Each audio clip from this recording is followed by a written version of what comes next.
Hello, everyone. I'll give you a second to get connected. Hello, and welcome to the Brooklyn Rail's 1189th New Social Environment. I'm Magley, a programs associate here at the Rail, and I have the pleasure and privilege of being your MC today for a conversation featuring Jeremy Adams, Ruth Adams, Sara O'Keeffe, Julia Vandenhout, and Jessica Holmes. And now I'll introduce today's guest and host.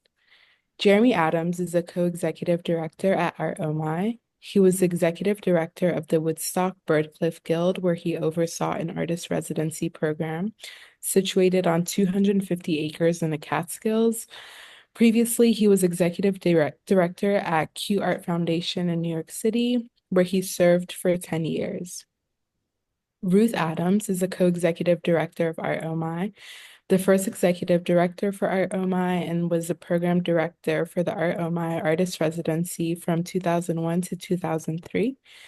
Adams continually learns from cohorts of international artists and residents, exhibiting artists, architects, and teachers and children in Art Omi's education programs.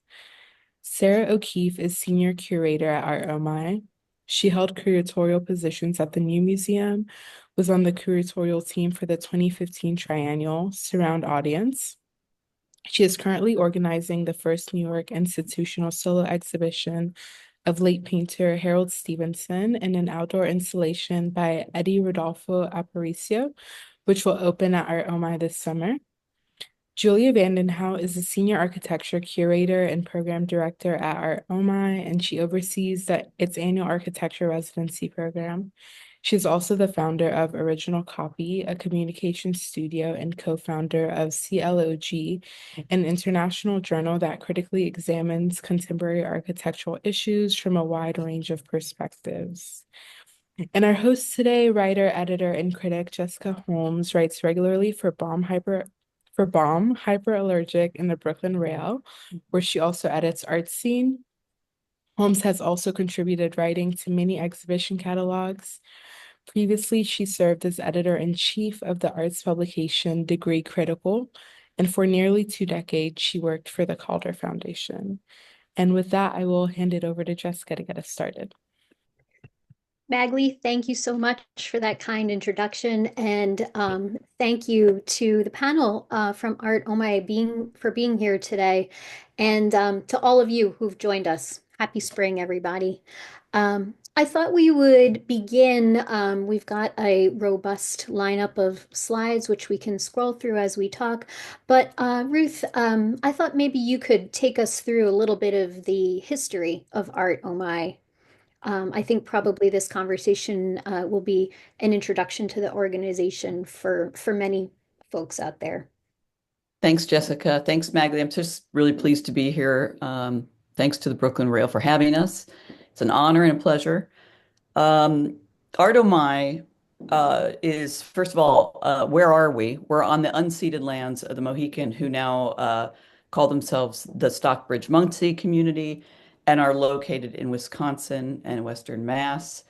We are in the hamlet of Omi, thus the name, in the town of Ghent, in the Hudson Valley in New York. And we're 15 minutes from the Hudson Amtrak station, which is kind of the easiest marker to tell you where we're at. It's a thriving, if you haven't been up the Hudson Valley in a while, it's just thriving, full of artists, full of writers. It's just a really great music. Art Omi is, oh, I forgot to check exactly. 1992, we got our 501c3. So I think that's what, 33 years, something like that. The origin story about Art Omi really begins with, and by the way, I see founders in the audience. I see some alumni from our residency programs. It's really nice to see some of you there. It's very, very nice. So our founder, Francis Greenberger, was on the board of Triangle Residency, artist residency. Some of you might know it still exists. And at the time, Tony Caro were in that and had started it.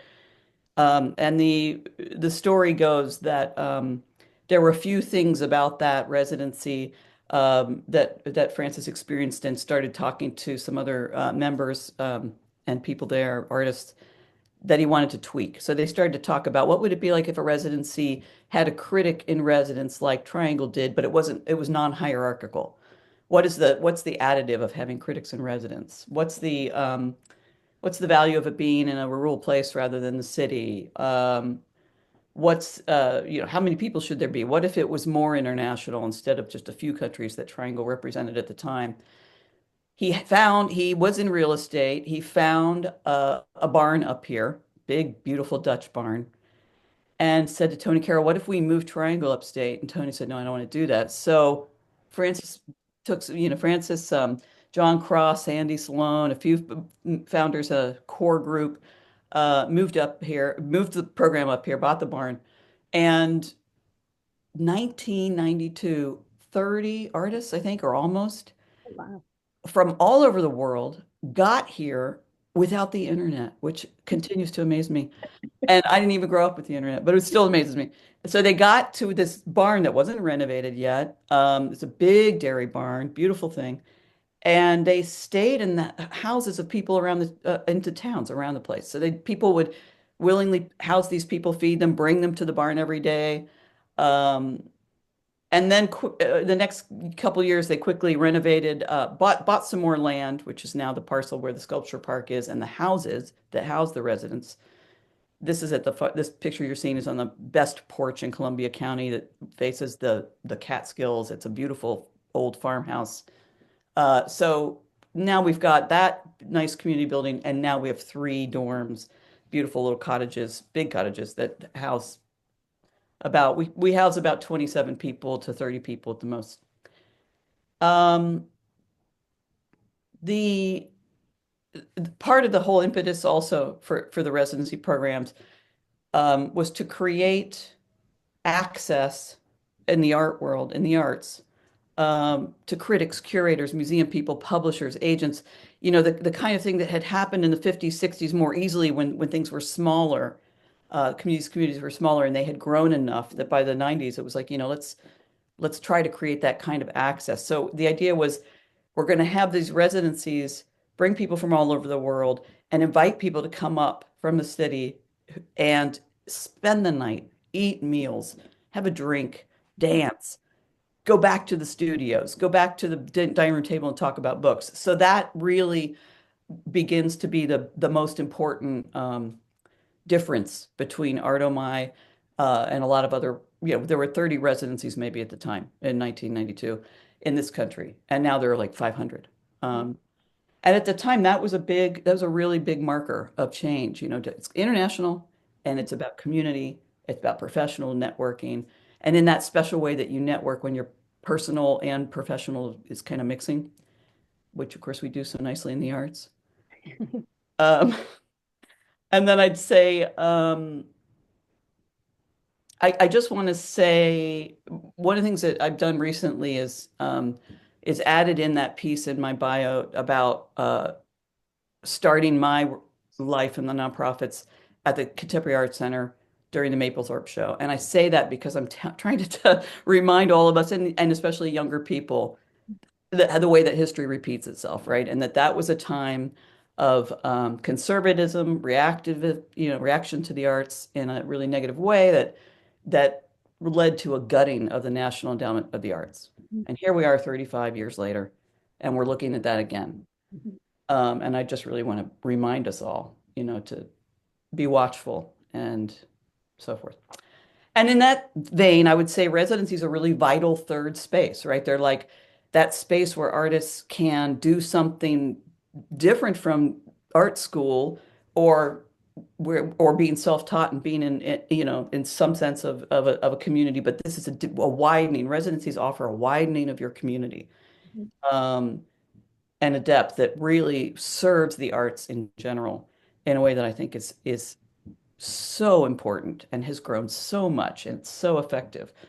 Um, it's and I want to call out, by the way, to the um, Artist Community Alliance. If people haven't been to their website, artistcommunityalliance.org, it's a nonprofit that 30 or so years ago they started that nonprofit and lobbied the government, the NEA, for money for residencies. And they still serve residencies. And it's a fantastic resource and has really helped grow the residency field in the United States, especially. Um, so otherwise, I would say that, so back to our history, I'd say that the Art Omi started with that visual artist residency. A few years later, at the funeral of Ludwig Rowohlt, publisher in Germany, he was a mentor to Francis Greenberg, who also inherited and runs still a literary agency, his father started. At that memorial service, a bunch of publishers, writers, people in the literary world said, let's start a residency at Art Omi for writers. And they named it after Ludwig Rowohlt, which the community house is named after. Then a music residency in the year 2000 was formed. After that, a dance residency, and finally, the most recent, an architecture residency. Um, so it's been, the 20, I don't know, 3 years I've been here. Well, a lot of growth. The sculpture park has grown. You're going to hear about all about that, the education program, so forth. I mean, it's really incredible what's been achieved in 33 years. It's just such an all-encompassing vision. And, at the heart of it are these really fantastic residency programs. Perhaps we can talk a little bit about each of them in turn and what they do and how they support artists. And as we look at some of these pictures, Ruth and Jeremy, you can speak to that. Yeah, sure. As Ruth said, we've got five distinct residency programs. Um, one of the, I don't know, one of the tenets about our programs you talked about earlier is they're international in scope. That's a core part of what they're about, and we can talk maybe later about what that means in 2025 and beyond with a changing landscape. But they're also discipline specific. So, the writers come as a cohort, the visual artists come as a cohort, dancers, musicians, et cetera, et cetera. And that allows us to do a couple of things within that, is, as Ruth talked about, it allows us to do sort of what you may call a deep dive for each discipline. So the visual artists are all together. It allows us the opportunity to bring up in our visitors program critics, curators, other artists, gallerists, arts professionals from all different departments to come and stay and not just do one-on-one studio visits, but also to spend time with the group because, a lot of creative dialogue happens over a beer or a bottle of wine and a really nice dinner in a kind of casual setting. Um, it also, the other thing it allows us to do is try to tailor each residency to each discipline, right? Because the needs of visual artists are maybe different to writers, maybe different to dancers, musicians, architects, et cetera, et cetera. And I think, Ruth, you're going to talk about, specifically like the dance residency and the music residency are two residencies which are designed to be collaborative in nature. Yeah, and I'll talk about that. And also, this slide reminds me that we have a public component for every residency. So there's an open studio for sort of for everything. Either each a little different, but it's basically not about. They're hard events to sell because you want to say, look, I don't know what's going to be there. I don't know what they're going to do, but it's going to be great. you know and then what they do is they share what they're working on, and then for dance and music especially, for the music residency was first, and the idea was let's bring, and I come from the visual arts world, so to me I didn't understand so that how deeply um strange it is for musicians to be told to collaborate and improvise. They are in prescribed roles, that right, and a conductor conducts, a trumpeter plays his trumpet, and what happens here is they apply knowing they're coming to collaborate and improvise, and they get, even though they know that, my favorite thing to watch every year is that all the musicians get here. We purposely give them only like two or three places they can gather, so they can't go off on their own. And we keep saying, you're going to collaborate. You're going to collaborate. Just go collaborate. And the director does this, in his own funny way. And they keep saying, but where, what do I do exactly? How does this work? And he says, just, go collaborate. And they share a little of their work. There's some sharing sessions. And then finally there's like this tension in the air. And then bam, they're all collaborating. And they, from that moment on, it's day and night, improvising, trading instruments, doing stuff with instruments. We purposely curate a crazy group instrumentally that you would never put together. So there's like, somebody playing the traditional pipa from Taiwan and somebody from Brooklyn rubbing a balloon, So, and you put them all together and it's amazing to watch. People who've never sung do, people who've never composed do that. This is one of our recent showings of works in process. Yeah, and I think, that ties into all of our different residencies, in the sense of what are we trying to do is we're trying to create space, just a general space where artists feel free to explore, to experiment, to feel comfortable enough to not worry about failing gloriously is a word, a word that we use. Um, a space that they can just feel fully comfortable to push the envelope, and that is to work with people they never work with, work on their work in different ways, meet people from different parts of the world, and give them that kind of like transformative experience. It's not, yes, we write grants, but etc., but it's not a metrics-based program in many, many ways, right? It's about creating a unique experience for these people during that time. We have as I said earlier, the newest residency is the architecture residency, and we think it's super special because all our residencies are free. So it's free, it's international, and it's architects coming as architects, not and which is we're pretty sure is unique. If anybody knows someone, let me know. Um, it's very special. I find architects are just amazing thinkers, really interesting problem solvers and explorers, and they're curious. And they're doing, I suspect, and I'm going to hand it over to the expert who runs that residency, but they really are. I think architects are breaking barriers and doing things that they didn't used to do. But Julia Vanden Hout is the director of that residency program, as well as curator of architecture in the park. So I'm going to hand that over to her. I agree with you, of course, that I think this program is really special. I think there are other residencies where architects are part of a larger cohort.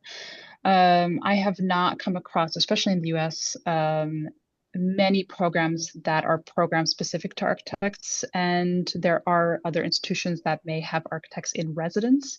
But this idea, and Jeremy talked about this, that also people coming together at the end of the day and sharing over a meal, those are really important aspects that feed into the overall residency experience. And so to have 2 weeks, and it's even like it has grown over the years, I think it's closer to almost 3 now, have 10 international architects, all with different interests within architecture, come and work side by side. Everybody, and this is where our residency programs are all a little bit different, but for architecture, our residents do apply with a specific proposal, non-client driven. So something that they have been interested in for a while, maybe have been working on for a while.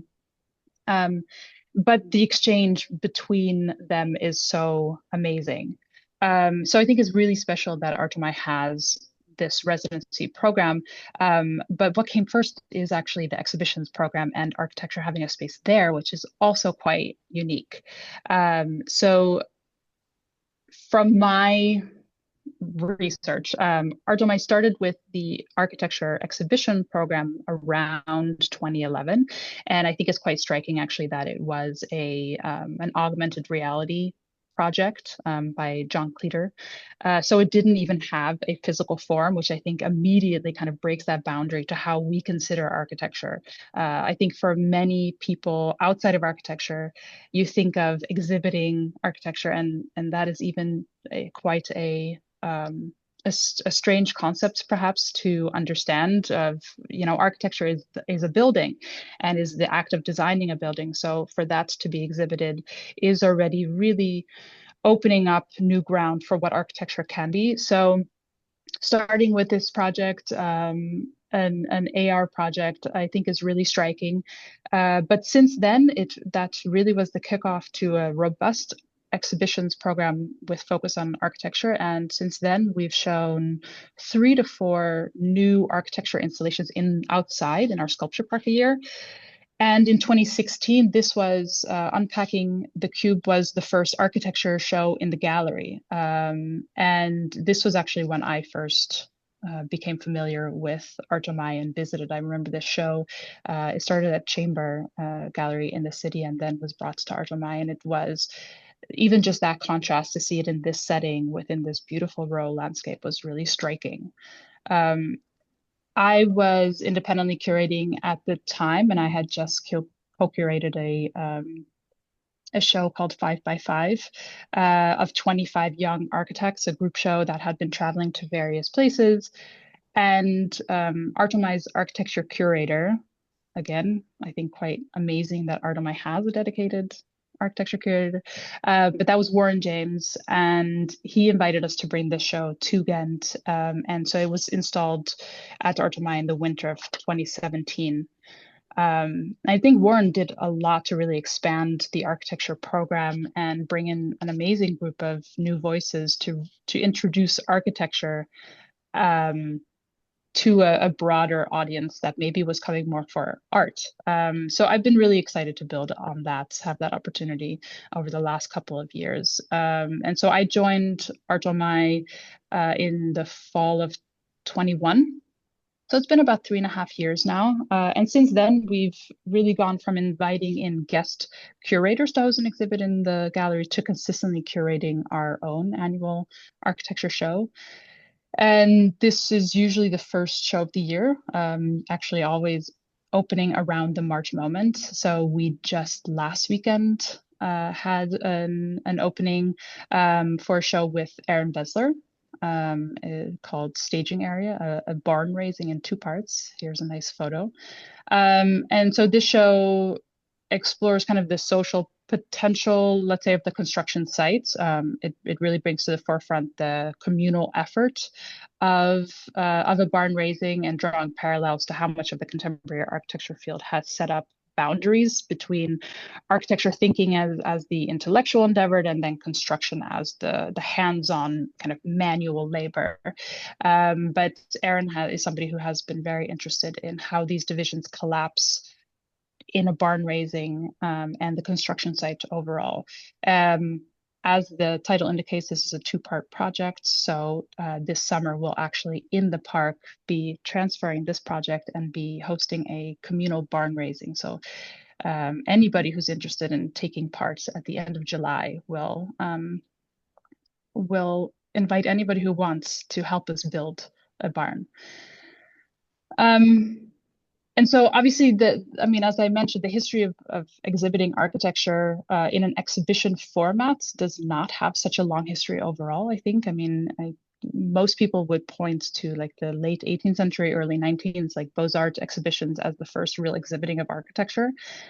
But at Omi, having the platform to present and engage kind of the concepts that are so present in architecture, the conversation that drives the discourse, the issues that are most pressing within the discipline in an exhibition setting has been an incredible experience, especially because we're not a dedicated architecture institution or an architecture center. So being able to have that conversation with a wider public that comes for the park, that comes for the art, or there for the residencies is, I think that in itself is a beautiful opportunity. And so that's really been what I, as a curator, have been interested in bringing forward. And supporting also this as a platform for supporting architects, whether those are people working within primarily an academic setting or in practice. Art Omi is set up for them as a space to test ideas, to a space to experiment, and to open up that dialogue with other audiences. And the sculpture park and the gallery offer very different opportunities to do so. So obviously in the gallery, we're representing somewhat of a distillation of work itself sometimes. Obviously, we're not putting in a full building. So whether that is through the distillation of it being a process-oriented show, like showing models and drawings, or in some cases, really trying to create new work that like translating these ideas into new work specifically for the gallery. But that is still all part of what architecture is and can be. And so obviously out in the park, we have very different opportunities. We have the limitations or parameters of weather and time, but we also have the opportunity to build in a three-dimensional way. And so I've been very interested in what does it also mean to build in this kind of context in, let's say, an art landscape or a natural landscape even, because I think this also presents a very different context for many of our architects. It's a different scale than they're used to working with. They're all kind of at this smaller scale, and we don't have to work with kind of the building and the zoning restrictions that they usually work with. So it really frees up the work for a very different communication, let's say, very different focus. And the images that you're seeing here, I really speak to how many of them have embraced the idea of working within a landscape. And so also reversing some of that dynamic between kind of the artwork as the foreground and the exhibition space as a background, but really trying to foreground the landscape and the forces at play as we built in an environment. And so a lot of that, of course, talks about the responsibilities that architects feel contributing to a built environment and the harm that that does, but also the good that perhaps that can come with. So this has really come in the form of works that explore the natural rhythms of the landscape, to kind of the political and cultural, social histories embedded in the site, or works like this one where nature is really challenged to take over a work, and for us to see how our human imprint on the world, how that's what that dynamic and that tension can often result in. And so for me, this really opens up new possibilities, let's say, about for both kind of a physical and a conceptual engagement with the land and imagining our relationship to the environment. And I think as an institution, non-collecting, I think it's important to note that Art Omi is a non-collecting institution. So we are constantly bringing in new pieces and new voices, new ideas. And that really then also becomes, I think, an amazing opportunity for us as an institution and as curators to be kind of a dynamic and live representation of what are the most pressing issues and the present conversations in my case in architecture today. That's great, Julia. I mean, it sounds like such an broad and overarching program that is going on. And you mentioned briefly the sculpture park, where am guessing that architecture and sculpture and the visual arts sort of intertwine maybe at Art Omi. They do and they don't. I mean, we have this beautiful 120-acre park that is, if you look at our map, there is a dedicated section of about half of the park dedicated to architecture and about half to sculpture and art. But what I think has always been important to us as a team overall is that that is not necessarily a physical distinction that you feel in the park as you're walking around. So yes, all of the architecture pieces are put together as a collection. And I think within that you can really start to understand how they also, what the dynamic is between them. But you could also say that it really doesn't matter. And maybe from there, we should explore some of the visual arts that also take place at Art Omi.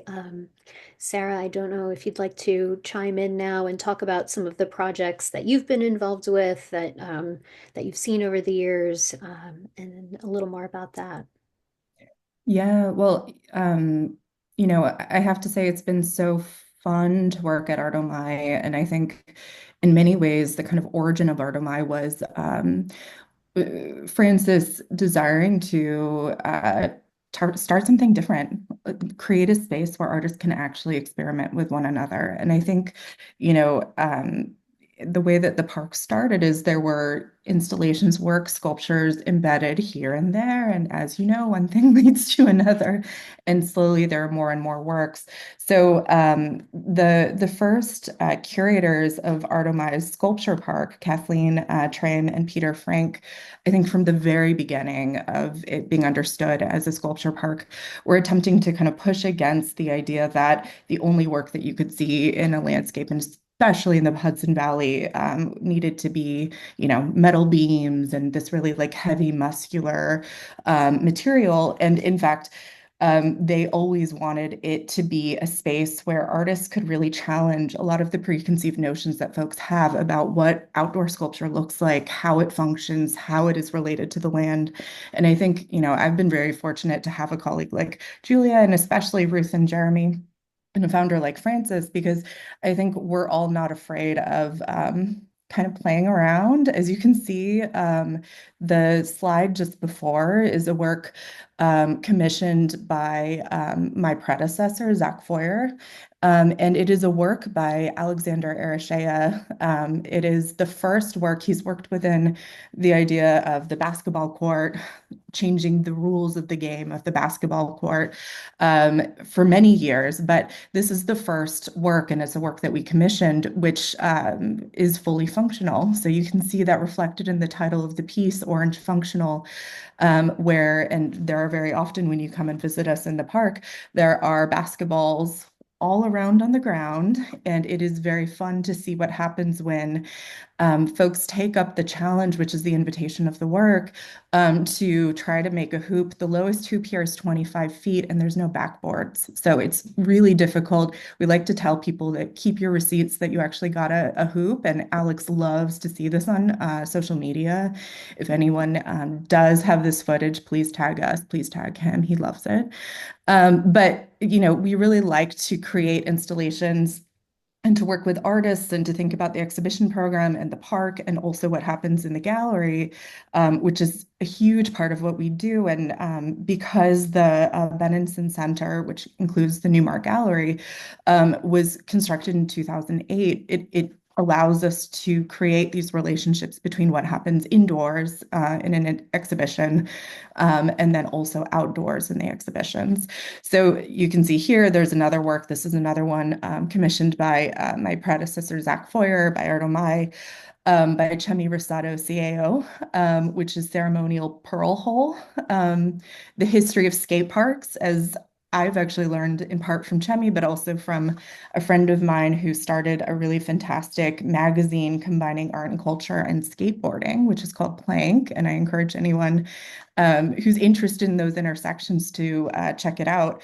There's an interesting history and borrowing that happens between the language of minimalism and the language of skateboarding as it gets taken off. And so this structure, which, from afar and when you're not using it, you think of minimalism in that kind of legacy. It's poured concrete, actually is quite functional, both as a skate bowl, and you can see this was very popular when it was constructed and installed in 2020 as a gathering space for folks who are local skateboarders. It is a really tough, it's not necessarily for beginners. There's a lot of vert. So, and you do have to sign a waiver to be able to use it. But it's a great work, and it also, and we have yet to do this, but it also was designed by Chemi with a drainage at the bottom so it could serve as a swimming pool, which is also how he's used it in the past when he's constructed similar works in Puerto Rico, his home country. So, I think our program at OMI, and I think in part this comes from, my background is also in thinking about residencies. For many years, I worked at the New Museum with Johanna Burton, and we ran a residency program there, which is to just give artists the reins and develop a project, ask them to come to you with something that they've always wanted to do, but would require a little more institutional support, a little more financial and logistical support, and to see what they come up with, and to trust artists and to kind of let them run with new ideas and test things out. You can see here, this is another work that we commissioned, which is on the right, titled Vertigo, which is the title of the entire exhibition, which is the two works. And you can see a piece on the left. Folks who are in New York may be quite familiar with this work because it was shown in the city through Public Art Fund. It's called Ruins of Empire, but it's Keon Williams' exploration of neoclassical architecture, which, as we know, and given the new call to conform to neoclassical architecture and new governmental buildings becomes quite popular in moments of fascism. And so Keon, with both of these works together, the work on the right is combining different columns and allowing for them to fall and essentially rest and support one another. And the work on the left is it's the Statue of Freedom that sits on the top of the U.S. Capitol building in Washington, D.C., which, was produced by folks who are enslaved. So there's a kind of great irony there, which is about the history of this country, that the Statue of Freedom would be produced with enslaved labor.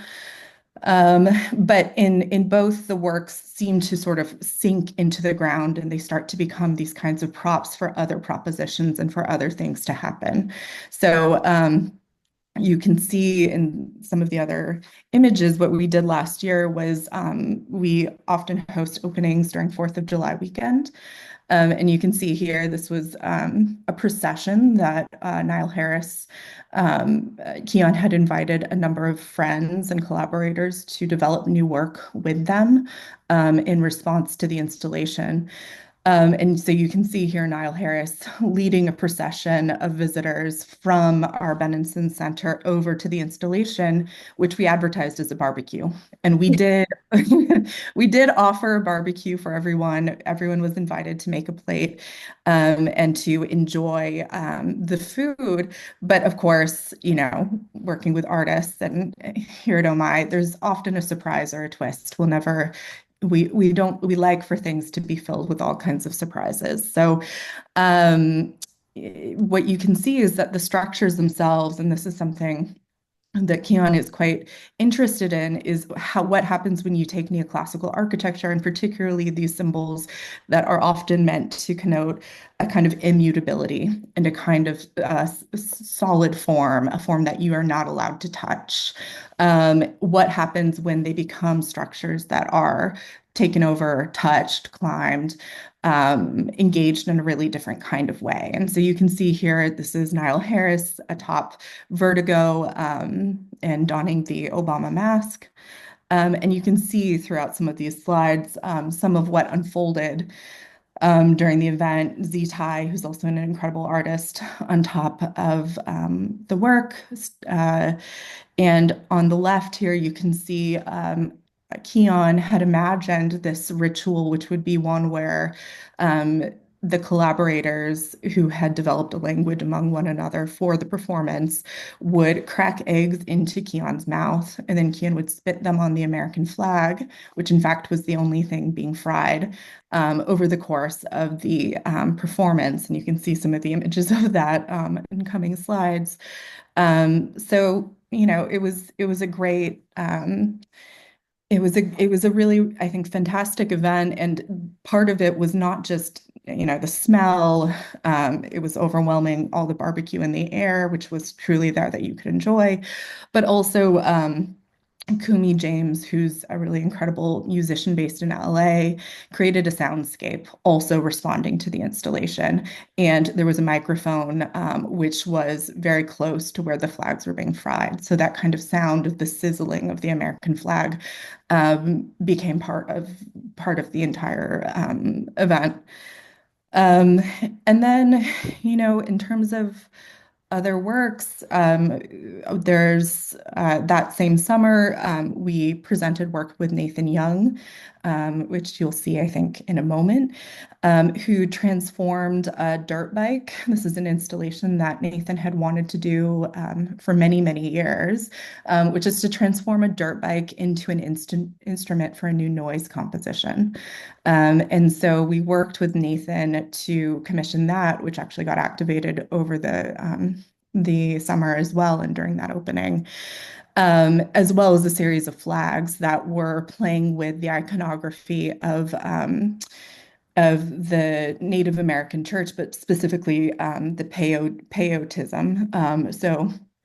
One of the ways that Nathan got quite into noise music is because within the Delaware, Nathan is Delaware, Kiowa, and Pawnee, and within the Native American church, for many years, peyote had been banned, and then eventually the U.S. government in the 70s granted permission for folks to have peyote, which was a important sacred ritual, but always if it was carried within a box that had a very particular set of symbols upon it.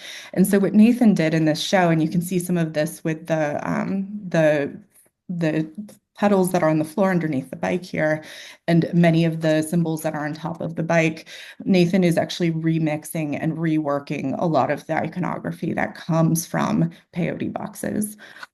And then just to give you a sampling, we love vehicles at OMI. We love all kinds of things.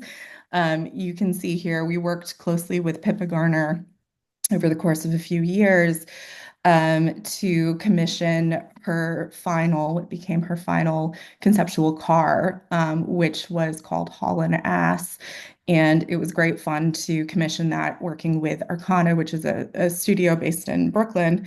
And it seems like it's not playing here, but it's actually a car, a 2003 Ford Ranger, that is taken off of the chassis, rotated 180 degrees, welded, and put back together. So it appears to be driving backwards when it's in fact going forwards on the road.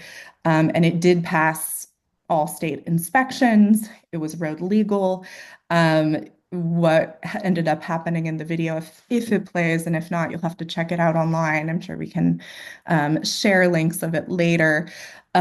What ends up happening is folks just became quite fascinated as we were doing test drives of it on the road right around the studio, the folks who produced it. And so that's what ended up going a bit viral when it was just on the road. Pippa Garner is an artist who trained as a car designer in the 60s. And similar to many of the artists that we work with, she was always, I think, challenging questions about what constitutes a car, what constitutes a body, and finding humor always within the conditions that we are in. So it's okay if the video can't run, that's all right. I'm sure we folks can find it on their own. So you can see more images here. So not only was the car outside and doing all kinds of tours, it went to Times Square. It was driving around the Tappan Zee Bridge. We did get stopped by state troopers when we crossed the bridge on that trip. But we also presented an exhibition with Pippa, which included realizing some of her proposals from the 80s, as well as a number of works across media, from everything from drawing to sculpture to different kinds of installation and photography. And it was the first time Pippa's work was shown at an institution in New York, which is a little wild to me because she was in her 80s at this point, and I think is one of those artists that the world is better for knowing of her work. And it had a number of surprises. You can see here on the upper part of the image in the beams, we like to hide works sometimes in places you wouldn't expect to find artwork. And then I'll just point finally to, oh, well, we worked with Pioneer Works to produce a catalog of Pippa's work, which brought it together for the first time. And now there's a few great catalogs of Pippa's work out there, which is great. I think it means that more people are able to encounter her propositions. And then finally, my colleague, I just want to point to Guy Welchek, who's an incredible colleague in our curatorial department. And he worked with Dion Taigapaa McKenzie to think about the histories of techno. And so Dion titled the show 3WI, which means shorthand for Third World Immigrant. And part of the exhibition was Dion thinking about what it means to work within an industry which is so international, but to think about what it means to travel between these different spaces, which I know is something that we think about quite a bit here at Art Omi, particularly in the residency program. But the when you first entered the show, and I don't have an image of it here, you saw Dion had reproduced, although of course with some alterations, their passport picture when they were a Jamaican citizen, and then once they gained U.S. citizenship, to point to this idea about a kind of internationalism, but of course how complicated it means for and is for sometimes work to travel between borders, techno to travel between borders, but how is it being circulated? What is the kind of commercial, who's getting financially rewarded for its circulation, and who is allowed to move between these borders and who is not?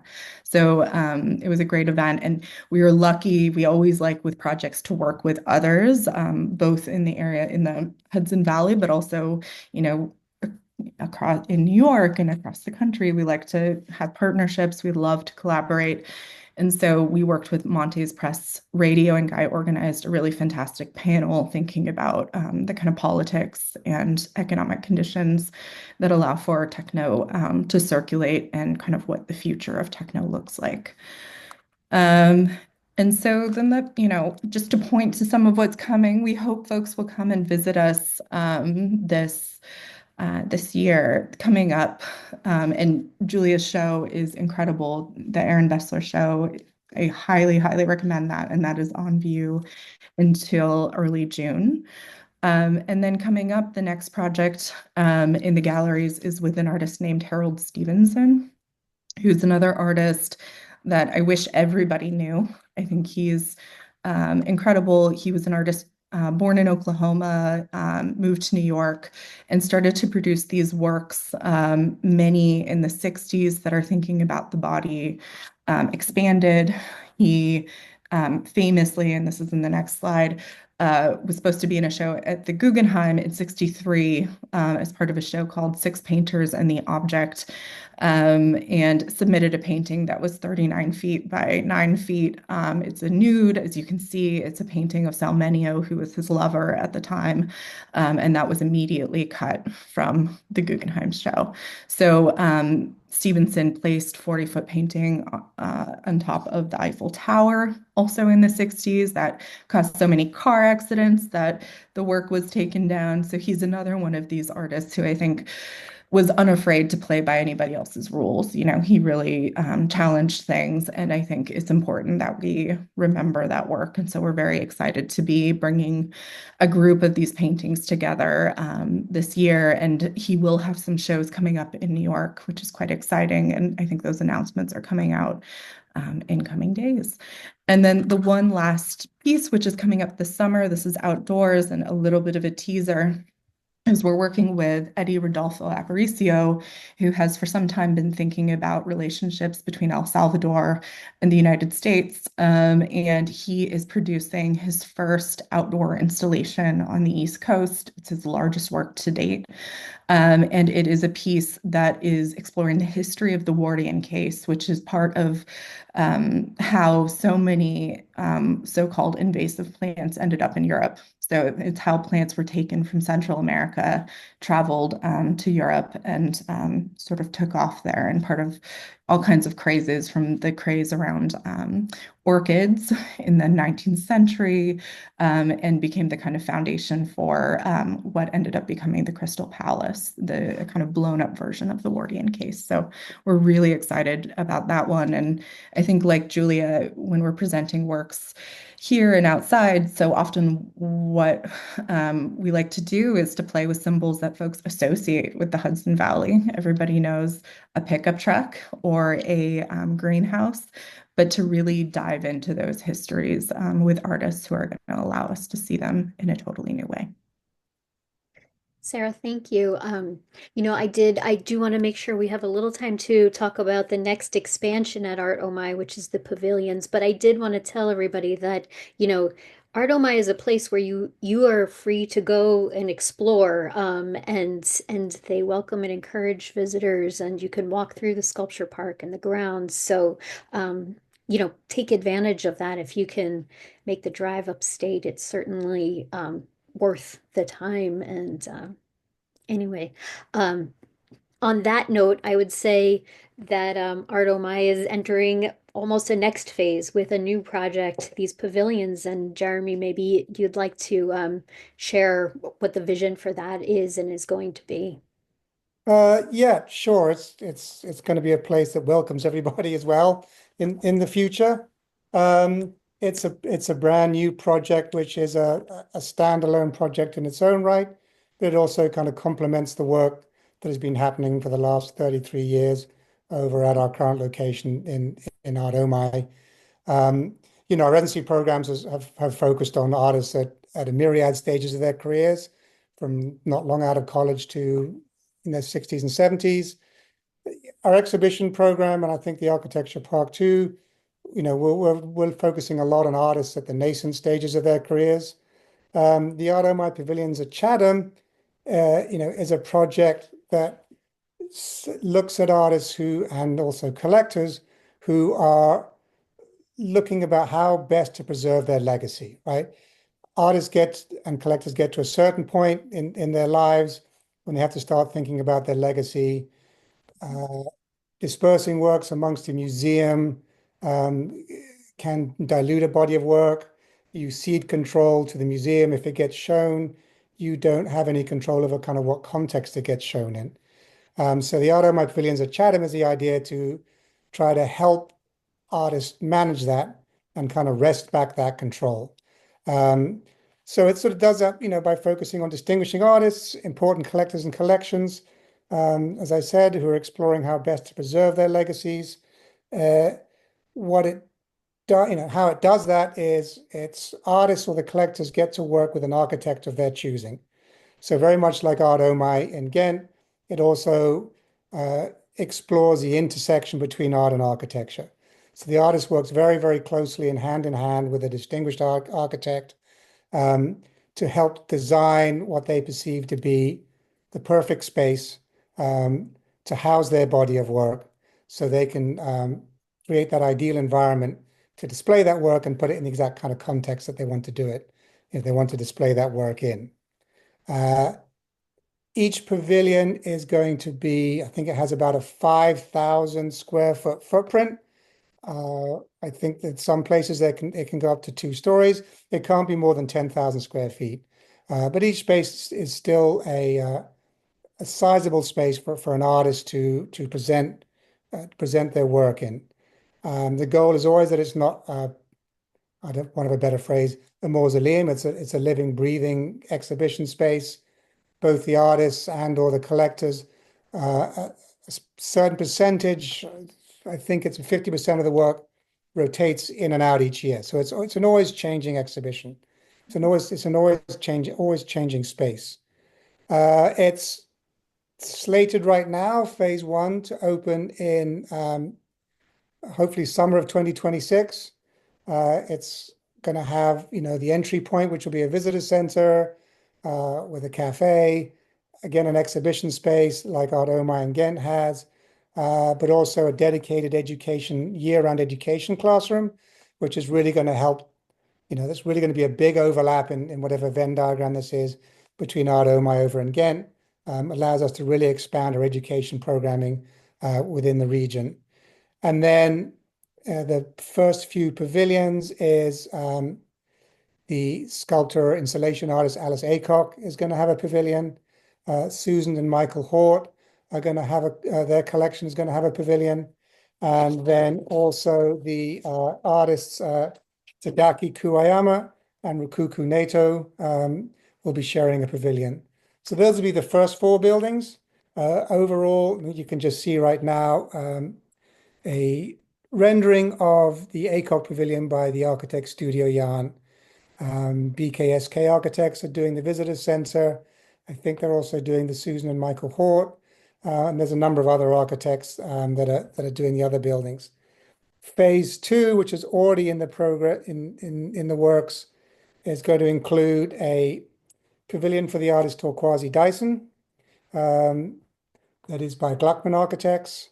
It's also going to have what's going to be called a Biennale Pavilion, which will be a site that will host changing exhibitions. And those exhibitions maybe 1 year, maybe 2 years, but that'll be more of a changing exhibition, a curated space where artist collections will be invited in to this kind of cultural community. And then also what we're calling a mini pavilions, which is 5 smaller structures, I think around about 300 to 500 square feet, which will provide the opportunity for a more contemplative experience. They may house one work, maybe two works, where individuals can go in on their own, possibly with somebody else, to have that, unique contemplative experience with the work of art. So there'll be 5 of those spaces as part of the mini pavilions, which are being designed by the architect So Il. That was the previous slide, I think. Right. But overall, it's going to be 18 pavilions when everything is all told. So not only does it allow the opportunity for the artists and the collectors to create their own, control their own narrative, create their own story in their own space, but it also just puts it in a much larger cultural context, right? The idea is that this whole project, upon completion, will be, a true reflection of the amazing diversity of art and architecture that exists in the world today. Jeremy, sorry, Jessica, the only thing I'd add that really pertains to both the campus in Ghent and the new campus in Chatham is that nature is a really serious partner in everything we do, and the siting of the sculpture in the park and the way that you wander through it, unlike our much revered Storm King. You don't see for a long distance and approach something. You're sort of wandering around and going around a bend, and then there's something. And we sort of worked with the landscape, so it's a very different kind of experience. And I think that it's important to mention too that in Chatham, this is a ridge. It's a 193-acre plot with land with a ridge that is high up. You feel like you're really in the clouds and you're looking at the Catskills on one side and you can see the Taconics and the Berkshires on the other, and it's stunning. Yeah, and I think thanks, Ruth. I think it's also somehow that natural setting is also, I don't know, for want of a better way, a gateway for a lot of people. I mean, the idea both at Art Omi and Ghent and this project is art is for everybody. Art should be accessible for all and reachable for all. I mean, our residency programs are free to apply, to attend. Our sculpture and architecture park are free to attend. This is free to attend. So it's about creating a space again that's accessible for everybody and that people feel comfortable in and able to, have those kind of transformative experiences that we think that art can bring. And on that note, I just wanted to say that in doing my research over the past week or so, the thing that was especially inspiring to me is the vision that has pulled together both a global community and a local community, and then taken those communities and given them opportunities in so many different, um, you know, mediums of art, architecture, visual arts, music, dance. And so it's just, a tremendous program that Art Omni has put together. And I think in the current moment that we're in, having a vision that looks forward to a global community and also works with local community to bring people together is becoming more crucial, even as those spaces become fewer. So I want to thank you all for the work that you're doing and continue to do. And I encourage everybody who's listened in today to take a look at Art Omni, go visit and maybe take some of those ideas away to your own communities. So thank you.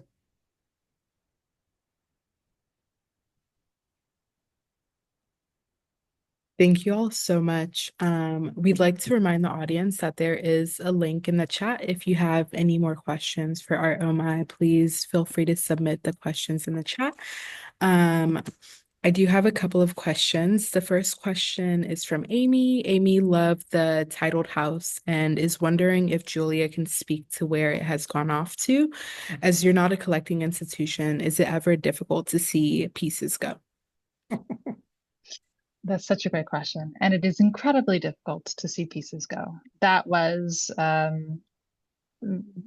That's a reference to a piece that was installed several years ago called Reactor, by Alex Ward and Alex Schwader and Ward Shelley, sorry. And it was such a beloved piece in the park, and I think a wonderful representation of art and architecture coming together, and especially looking at some of those social dynamics that are at play in both of these disciplines. Unfortunately, all of these pieces at some point come to an end. Sometimes it is because they find a wonderful new home, and in other cases it is because everything that is created specifically for the park especially tends to be temporary. And so this was a piece that we love to have. It was an icon on top of the big hill in the architecture park. But sadly, time and weather took its toll. So we deinstalled it last year. But the great thing is that no sooner does one piece go than another piece comes in, Certainly. give people a new experience and another piece for people to fall in love with as well. So, It's in that way, it's great to have the opportunity to bring in so many new pieces as well, because that also for visitors, there's always something new to explore in the park. But we still try to give everything a couple of years in the park to really allow people to engage with it in the best way. Thank you for that question, Amy, and thank you for those answers, Julia and Jeremy. The next question is going to come from Chloe. I'll let you unmute, Chloe. My question is related. I know, sorry, Magley, there's an echo. Yeah, Magley and I are right next to each other. I know that there's a benefit to temporary exhibitions in just the ability to take so much more risk in material and form and size.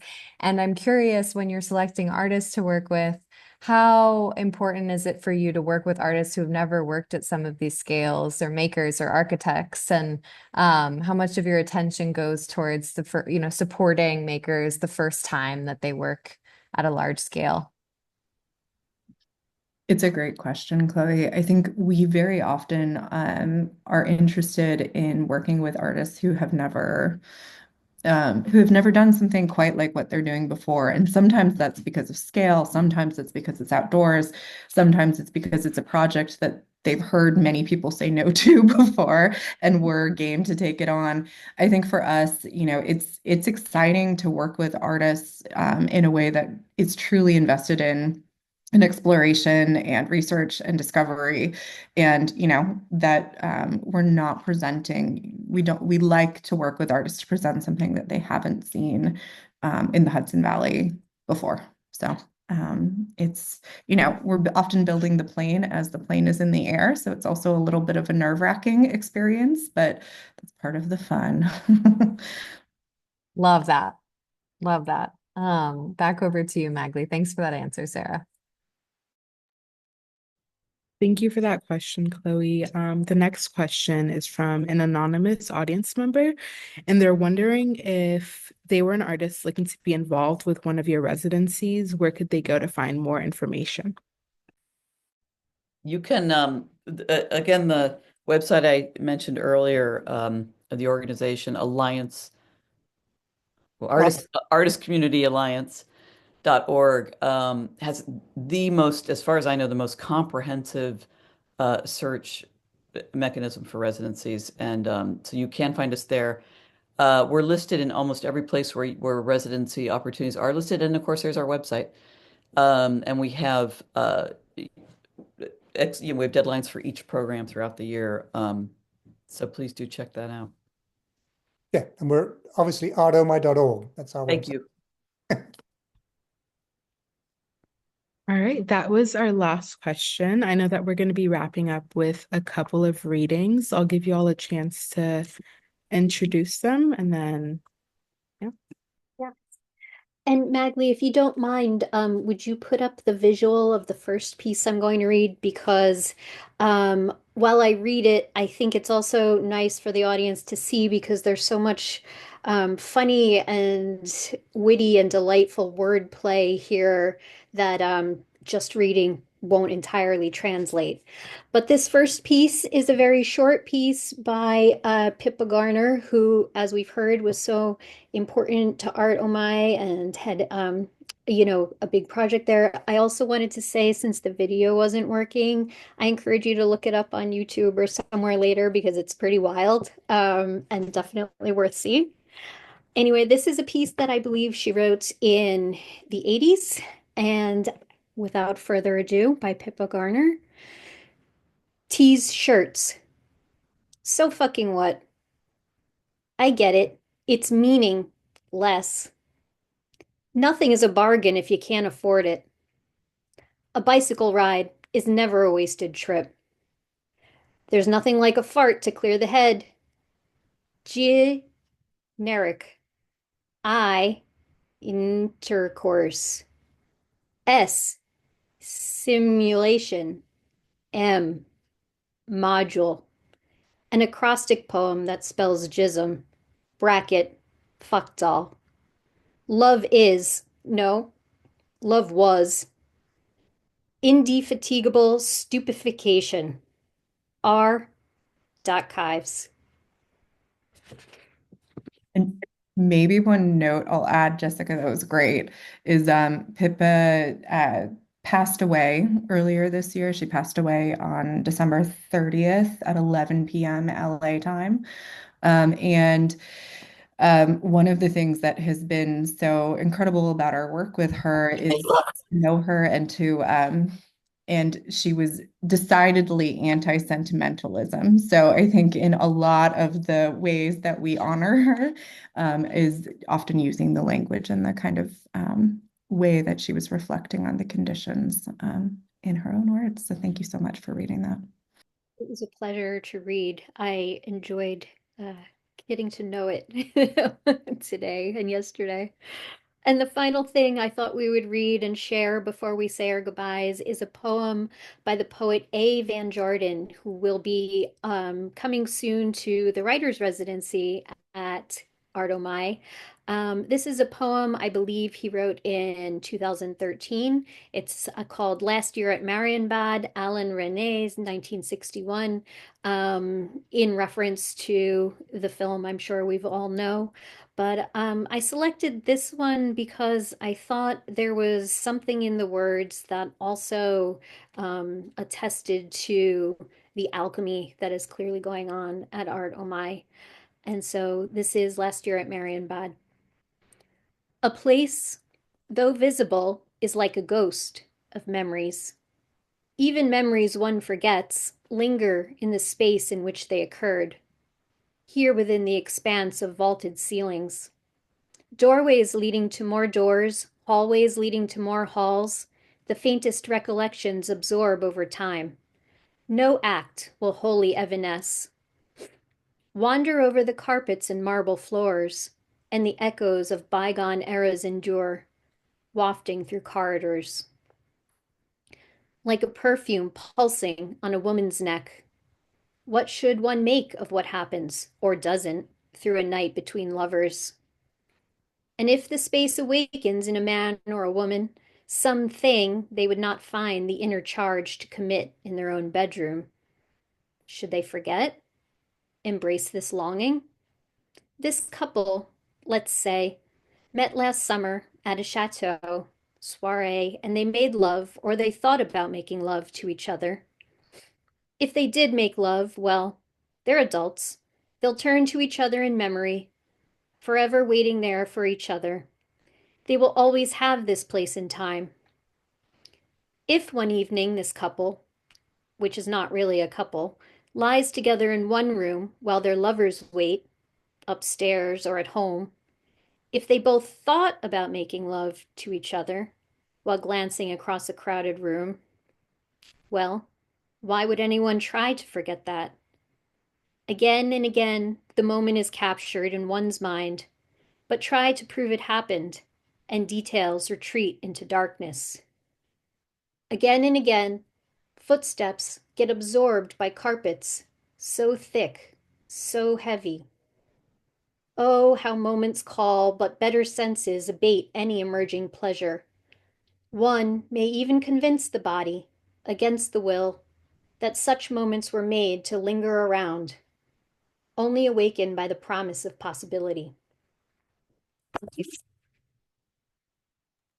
Thank you Jessica. so much, Jessica. That was a perfect way to close us off today. Thank you, Jeremy, Ruth, Sara, Julia, and Jessica. I'd also like to thank Ava from Art Omi for all your support and creating today's event. We'd also like to thank the Terra Foundation for American Art for sponsoring our NSE program and making these daily conversations possible, and for their support of our growing archive, which you can view on the Rails YouTube channel.